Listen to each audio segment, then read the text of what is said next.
Aide, y a ti, ¿también te placería hablar el ladino? Vate al atadillo que decimos debajo del filmo y enregístrate en nuestros cursos de ladino para hispanohablantes, así que en nuestros ateliers de Rashi y Solitre. Al vernos allí con salud cumplida y todo bueno. ¿Cuál pensás para escapar sobre el avenir de la lengua? Sobre el avenir. Es una demanda muy importante, pero complicada al mismo tiempo, porque las perspectivas no son tan positivas. Creo que el judaísmo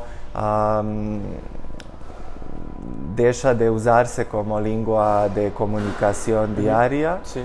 Y creo que se traslada al ámbito de investigación, al mundo académico, y por eso pienso que es que cale invertir muchas paradas en proyectos que laboran en la conservación de este patrimonio importante. Dunque penso que no quiero ser pesimista y no soy pesimista, pero pienso que la lengua tendrá un lugar especial, pero no como lengua, porque para tener una lengua en uso, Sí. uno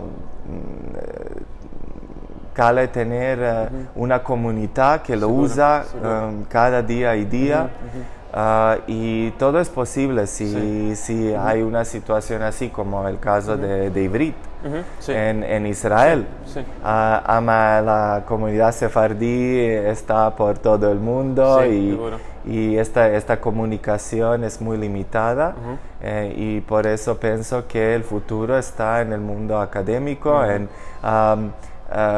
el laboro que hacen los académicos en presentar la lengua al público general. Y ahora de la academia, ¿te parece que está afectando esto que Chandler decía del tránsito a la postvernacularidad?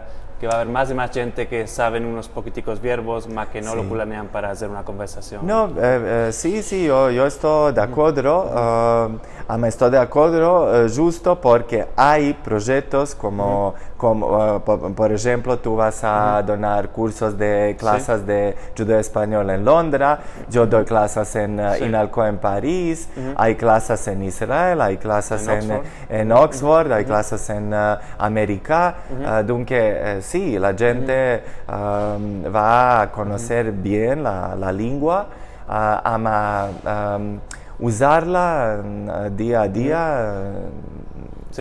De momento no lo veo posible. Ok, donc merci mucho, Caro Chelko, por esta entrevista. Merci a vosotros y vos deseo mazal avec vuestros proyectos y nos veremos en el futuro. Seguro, al vernos. Y merci por vuestra visita y esperamos que tengan muchas y muy hermosas hermanas. Inshallah.